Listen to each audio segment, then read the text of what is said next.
Hello students, today we will understand some problems on payback period. Payback period is nothing but the period in which you can recover your investment or you can get back what money you have invested. So suppose you have invested 5 lakh rupees, in how many years that 5 lakh rupees would come back to you. If there is annual cash flow given, we need to use this formula for payback period, initial investment divided by annual cash flow. And for payback period, we need cash flow after tax. That you will get by profit after tax plus depreciation. Let's do sums on payback period. The advantages are very simple and easy to calculate and gives you result in time period. The disadvantages, unlike discounted payback period, this doesn't take time value of money. It ignores cash flow for the entire life of the project. This is the first problem. Apple Limited has two projects. The initial investment in both the projects is 10 lakh. You have to find the payback period. Project A has even inflows of rupees 1 lakh every year, and project B has uneven cash flows of as follows. So project A is an annual cash flow every year 1 lakh rupees, and project B is an uneven cash flow or a series of cash flows. So let's do for project A first. I had told you if it is an annual cash flow, we use this formula, initial investment divided by annual cash flows. So for project A, we will do, just a second.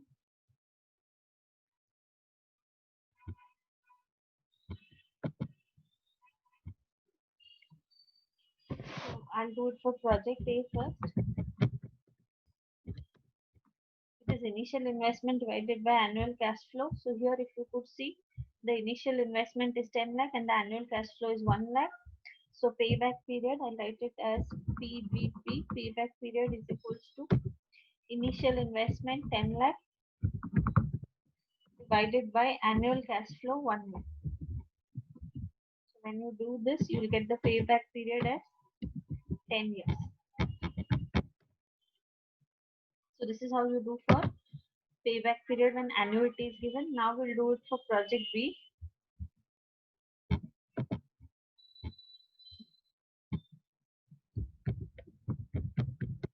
Project B is an uneven series of cash flow. So let's note down those uneven series.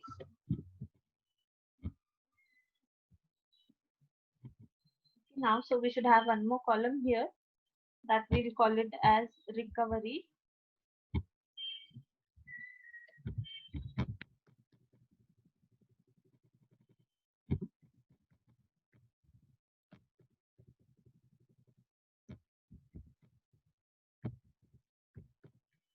And what we have to recover? We have to recover 10 lakh rupees which are invested.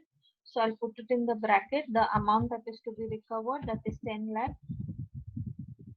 So from 10 lakh, in the first year we are recovering 2 lakh. So see here carefully what I'm doing. I'm doing 10 lakh minus 2 lakh, the recovery of first year. So the remaining amount is 8 lakh. In the second year,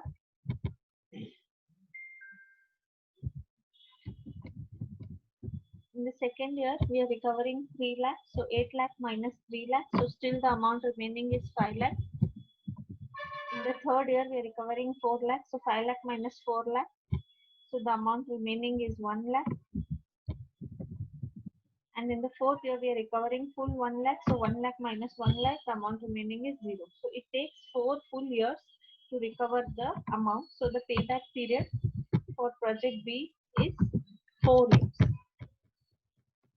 So this is how we have to solve the sums of payback period. We have to recover certain amount every year of the cash flows. 10 lakh minus 2 lakh, remaining is 8 lakh. In the first year, from first year remaining 8 lakh, we recover 3 lakh from the second year and 5 lakh remains. Then we recover 4 lakh and then finally 1 lakh. So this is how we have to do payback period problems. Let's do one more problem. C Limited has a project in hand. The initial investment is rupees 12 lakh and the cash flows are given below. So these are the year and cash flows. So we'll copy it and we'll do the same. We need one more column here that is on recovery. So we'll solve it. It's not an annual cash flow. It is an uneven series of cash flow. So when it is an uneven series,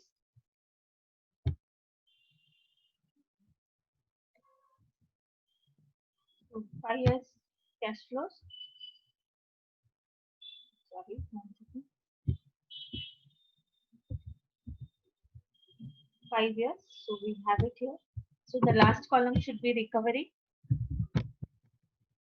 And how much we have to recover, we write it in the bracket. So if you see the question, I have to recover 12 lakh rupees. So recovery is 12 lakh.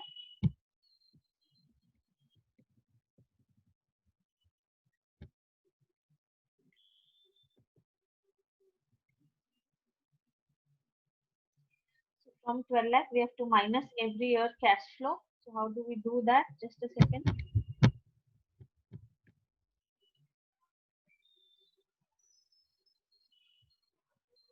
Just open the calculator and we will actually do it.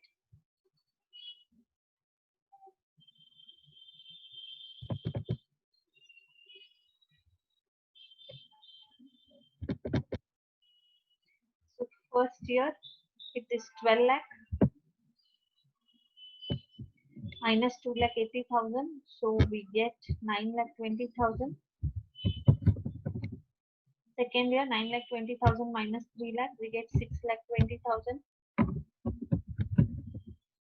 Third year, 6 lakh 20 minus 3 lakh 50. So 6 lakh 20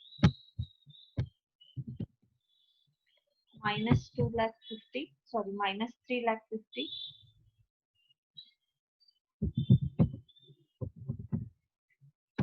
So you get 2 lakh 70,000 still remaining. Now if you see in the fourth year, we have cash flows of 3 lakh 30, but we need only 2 lakh 70. So how do we solve this? I'll show you. We have used 3 full years. Show it here to you. So I would say the payback period is equal to 3 years plus. Now in the fourth year, I need 2 lakh 70,000. So I'll write 2 lakh 70,000 divided by 3 lakh 30,000. So when you do that,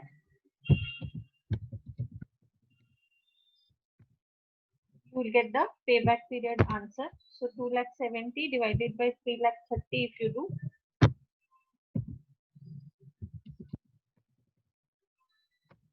you get 0.81. So the answer is 3 plus 0.81, which is equal to 3.81 years. So this is how you have to solve with the payback period. So I have not used entire 5 years or 4 years. I have taken 3 full years and proportion or a portion of only 4th year. So 3.81 years is enough to recover the entire cash flows. So this is how you have to solve the payback period problems. You can try this sum.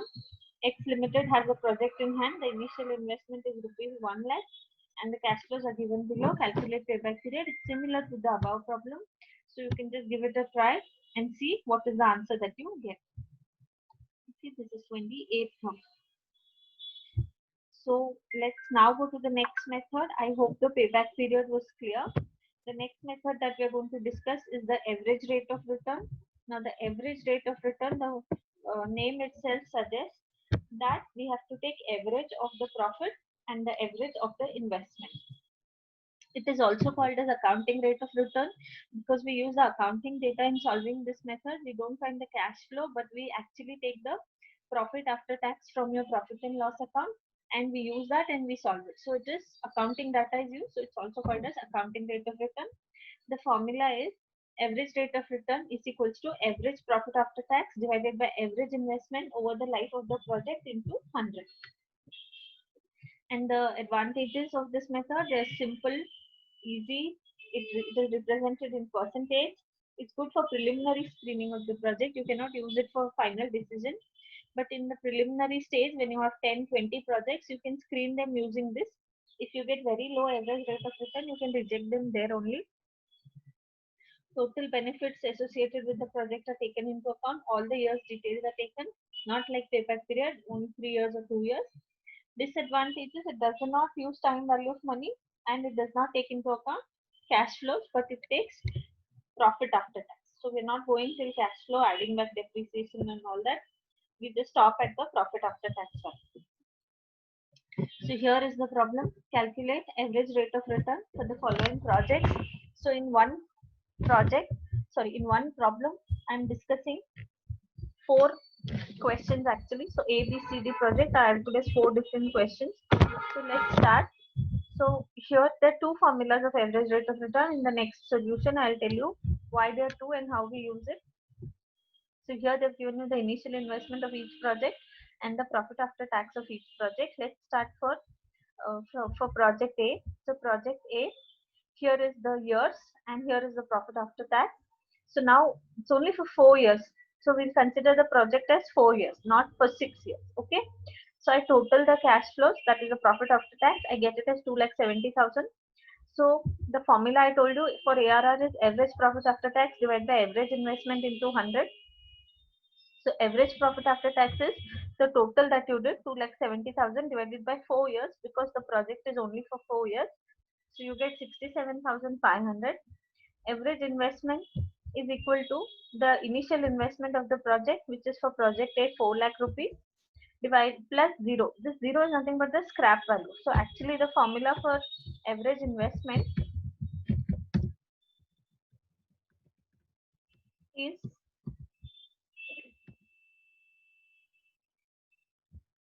initial investment plus scrap, or you can also call it a salvage value, divided by 2.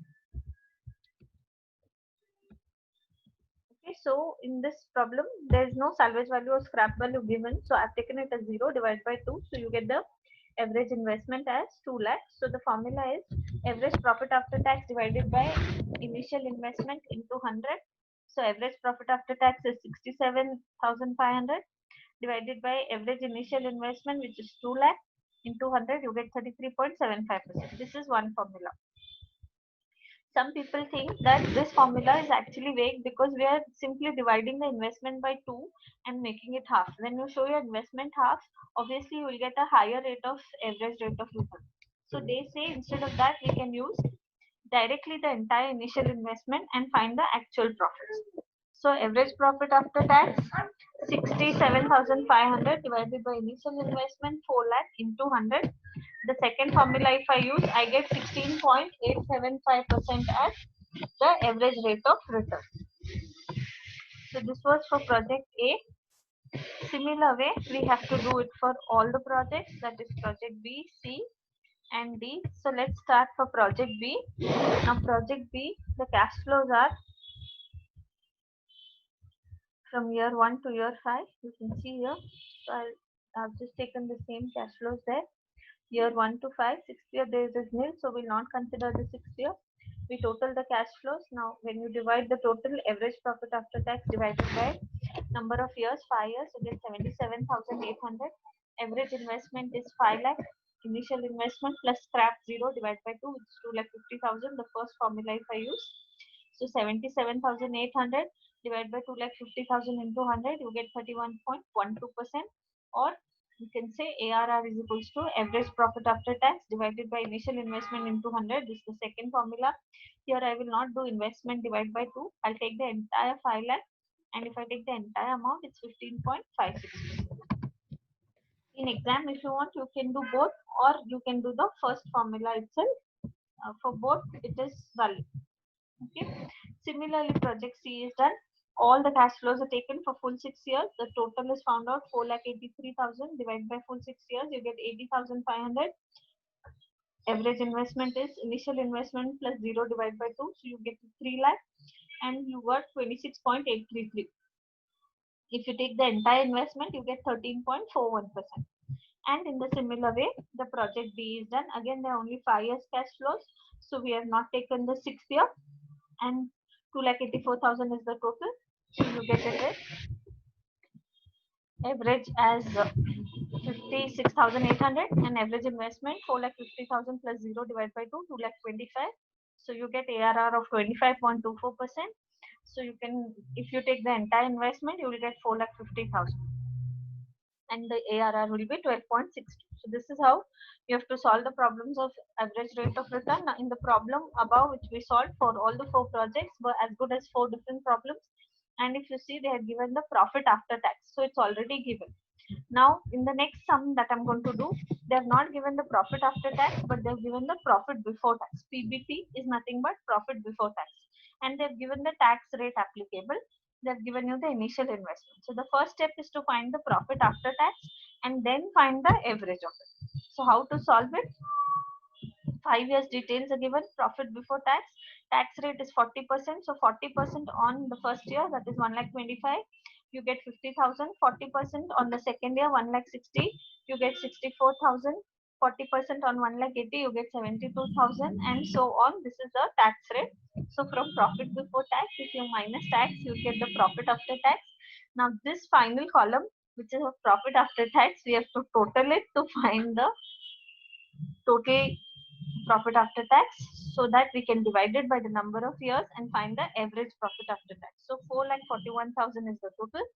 So I've done 1,25,000 minus 50, 75,000 for first year. Similarly, 1,60,000 minus 64, 96 for second year. So profit before tax minus tax is profit after tax. So now you get 4,41,000 divided by 5. 88,200 is average profit after tax. 4,41,000 is the total of all the profit after tax values.